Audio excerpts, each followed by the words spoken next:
안녕하십니까. 서울성모병원 순환기내과 교수 최영입니다. 종종 어지럽고 숨이 가쁜데 나이 들어서 그렇겠거니 하고 넘기시는 경우가 많습니다. 그런데 그런 증상이 자주 나타난다면 섬액을 의심해 보셔야 합니다.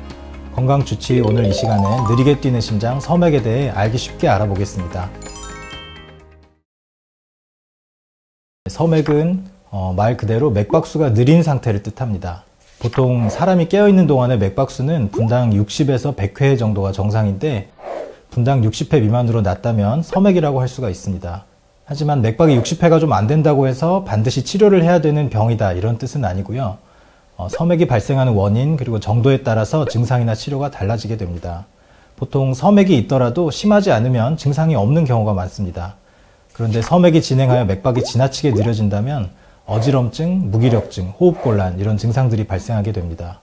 또한 섬액이 심하면 맥박이 느려질 뿐만 아니라 잠깐씩 맥박이 멈추게 되는데요. 맥박이 정지한 시간이 길다면 현기증을 느끼면서 의식을 잃을 수도 있습니다. 또 심장의 맥박은 안정 시에는 느려지고 또 활동 시에는 빨라지는 것이 정상인데요. 어떤 분들은 운동하거나 활동 시에 정상적으로 맥박수가 늘어나지 않고 계속 느린 경우도 있습니다. 이런 경우에는 활동 시 호흡곤란 이런 증상이 발생합니다. 심장은 전기 전달을 통해서 맥박을 발생시키는 기관입니다. 그래서 심장 안에는 아주 작은 전깃줄 같은 것들이 들어있고 또 자동적으로 그런 전기를 만드는 발전소와 같은 부분이 있는데요. 이 발전소 역할을 하는 부분을 동방결절 이렇게 부르는데 우리 심장의 우측 상부 이 부분에 위치하고 있습니다. 그래서 우리 심장의 발전소인 동방결절의 기능이 약해지는 질환을 동기능부전증후군 이렇게 부르는데요. 이름이 좀 어렵죠? 근데 말 그대로 동기능이 떨어져 있다.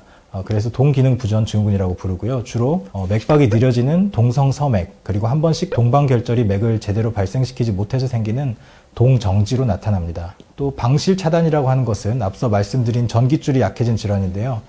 이 병은 발전소 역할을 하는 동방결절에서는 맥을 잘 만들어내는데 이 만들어진 맥이 심방에서 심실 쪽으로 잘 전달이 되지 않아서 섬액이 발생하는 경우입니다. 이런 방실차단이 생기면 심실의 맥박이 느려지거나 맥박이 잠깐씩 멈추는 현상이 발생하게 되고 앞서 설명드린 동기능부전증후군과 비슷한 증상이 나타나게 됩니다. 원래 심장의 맥박은 고정이 되어 있지 않고 하루 종일 변화하게 되어 있습니다. 사람이 활동할 때는 맥박이 빨라지고 안정하거나 수면을 취할 때는 정상적으로 느려지게 되어 있습니다. 이것은 신경호르몬 전달 체계인 교감신경계에 의해서 조절되는데요. 몸의 맥박을 조절하는 교감신경계의 균형에 문제가 생긴다면 심장에 문제가 없더라도 과도하게 맥박이 떨어지는 현상이 발생할 수 있습니다. 그래서 섬액이 있다고 반드시 심장에 문제가 있다고 할 수는 없고 생활 패턴이나 스트레스와 같은 다른 원인도 항상 고려해 보아야 합니다. 때때로 마라톤과 같은 강도 높은 운동을 규칙적으로 하는 경우에도 병적이 아니지만 섬액이 있을 수 있습니다.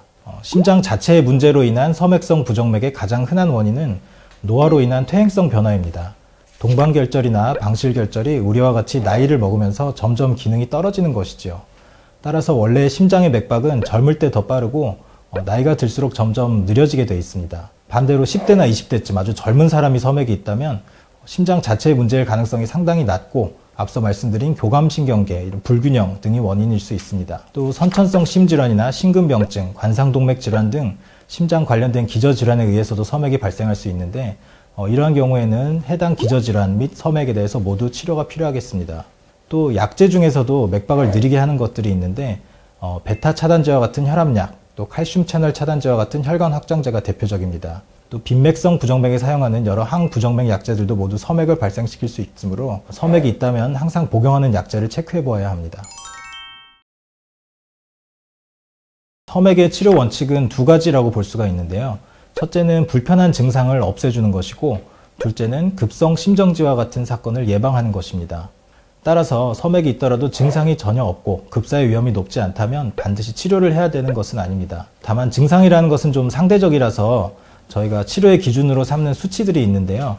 보통 각성시에 맥박이 분당 40회 미만이거나 심정지가 3초 이상인 경우에는 치료가 필요하다고 판단합니다. 그래서 섬액 환자분들이 어지러움, 무기력, 호흡곤란 이런 것들을 호소하면서 섬액의 중증도가 이 수치 이상으로 심하다면 치료를 권유드리고 있습니다. 또 앞서 말씀드렸지만 약제나 전해질 이상 등에 의해서 2차적으로 섬액이 발생하는 경우도 있는데요. 그러한 경우는 약제를 먼저 중단해 보거나 원인 상태를 교정해 보고 시간을 좀 기다려 볼 수 있습니다. 또한 당장 증상은 심하지 않지만 급성 심정지의 위험이 있는 경우가 있는데요. 방실 차단 중에서도 방실 차단의 정도가 심한 고도 방실 차단 혹은 완전 방실 차단이라고 하는 경우에는 이 전깃줄 역할을 하는 방실 결절이 완전히 망가져 있기 때문에 심장의 심실이 완전히 정지하는 위험한 부정맥이 발생할 수 있습니다. 이런 위험이 있다면 수치나 증상에 관계없이도 반드시 치료를 하는 것이 안전하겠습니다. 안타깝게도 아직까지 맥을 빠르게 하는 약은 없고요. 그래서 섬액의 대표적인 치료법은 인공심장박동기 삽입입니다. 인공심박동기는 이렇게 생긴 기계인데요. 제가 보여드리는 이 부분은 배터리에 해당하고요. 여기에 전깃줄을 연결해서 사용하는 기계가 되겠습니다. 이 기계 삽입은 왼쪽 앞가슴을 약 3, 4cm 정도 절개를 해서 이 배터리를 근육 쪽에 넣고 전깃줄은 여기서 혈관을 통해서 심장까지 연결을 해두게 됩니다. 그래서 이 인공심박동기는 몸 안에 들어가면 자동으로 작동해서 심장의 박동을 감지하고 만약에 맥박이 느려지거나 전도가 되지 않으면 정상 맥박수대로 전기 자극을 보내서 맞춰줍니다. 많은 분들이 이렇게 시술을 한다는 점에 대해서 좀 걱정하시고 두려워하는데요. 사실 인공심장박동기 삽입은 전혀 위험한 시술은 아닙니다. 시술은 보통 수면 마취로 1시간 이하 소요되고 대부분 위험 합병증은 거의 발생하지 않습니다. 이 배터리는 수명이 보통 10년 정도인데요. 10년간 잘 쓰시고 나면 10년 뒤에는 새 것으로 교체하는 시술을 해주셔야 됩니다. 아까 보여드린 기존의 인공심박동기도 역사가 오래되고 아주 좋은 기계입니다. 하지만 아무래도 가슴 근육 쪽에 좀 큰 기계가 들어가는 부분, 그리고 전깃줄이 혈관을 통해서 심장까지 들어가야 한다는 점에서 장기적으로 불편한 경우도 드물게 있습니다. 또한 감염이 생기거나 이 혈관이 막히는 경우에는 한번 들어간 박동기를 제거하거나 새로 삽입하는 것이 상당히 어려운 경우도 있는데요. 이런 점을 개선할 수 있는 무선 심박동기가 최근에 새로 개발돼서 상용화되어 있었습니다. 제가 지금 보여드린 이 기계인데요. 이렇게 보시면 제 손가락 정도 크기, 아주 작은 기계입니다. 이 기계를 시술할 때는 몸에 절개를 하지 않고 사타구니에 있는 정맥을 사용해서 심장 안으로 삽입하게 되는데요. 도관을 이용해서 우심실 부분에 이 무선 심박동기를 심장 안에만 이렇게 고정을 시키게 됩니다. 시술하고 나면 역시 자동으로 작동하고 배터리 수명 또한 약 10년입니다. 그런데 10년 뒤에는 이 기계를 빼고 교체하기는 사실 어렵습니다. 심장 안에 붙어 있기 때문에 이 기계는 그냥 놔두고 10년 뒤엔 새로 한 개를 더 넣는 이런 식으로 시술이 되게 되는데요. 아주 젊은 분들에게는 적극적으로 권하지는 않습니다. 그렇지만 이 무선 심박동기는 몸에 흉터가 없고 가슴이나 이쪽 근육을 사용하는 데도 전혀 문제가 없기 때문에 강도 높은 운동을 하시는 분들에게는 좀 더 도움이 될 수 있습니다. 또한 기존의 가슴에서 심장으로 들어가는 쇄골화 정맥과 같은 큰 혈관이 막혀 있거나 투석을 하셔서 혈관을 사용하기 어려운 분들 같은 경우에도 이 무선 심박동기가 유리한 점이 많습니다. 아쉬운 점은 이 기계가 상용화된 지 아직 시간이 많이 지났지만 우리나라에서 보험금여가 아직 완전히 적용되지 않아서 본인 부담이 약 700만 원 이상으로 좀 비싼 편입니다. 지금부터는 인공심장박동기에 대한 오해와 진실을 팩트체크 해드립니다. 네, X입니다. 이런 질문들을 많이 하시는데요. 인덕션이나 전기담요와 같은 전자제품에 아주 가까이 붙여서 사용하는 것은 인공심박동기에 영향이 좀 있을 수 있는데요. 이 아주 가까이라고 하는 것은 대략 15cm 안의 간격을 얘기하는 것이고요. 전기담요 같은 경우는 전기담요 위에 다른 담요나 이불을 하나 깔아서 사용하시면 상관이 없고요. 인덕션 앞에 15cm 이하로 가깝게 오래 있는 경우는 사실 거의 없기 때문에 대부분 사용하는데 불편한 점은 없습니다. 네, 이 질문도 X가 되겠습니다. 그런데 이 부분은 좀 애매한 게 물리치료라는 게 사실 두 가지가 있는데요. 보통 이 온열 치료가 있고 전기 자극 치료가 있습니다.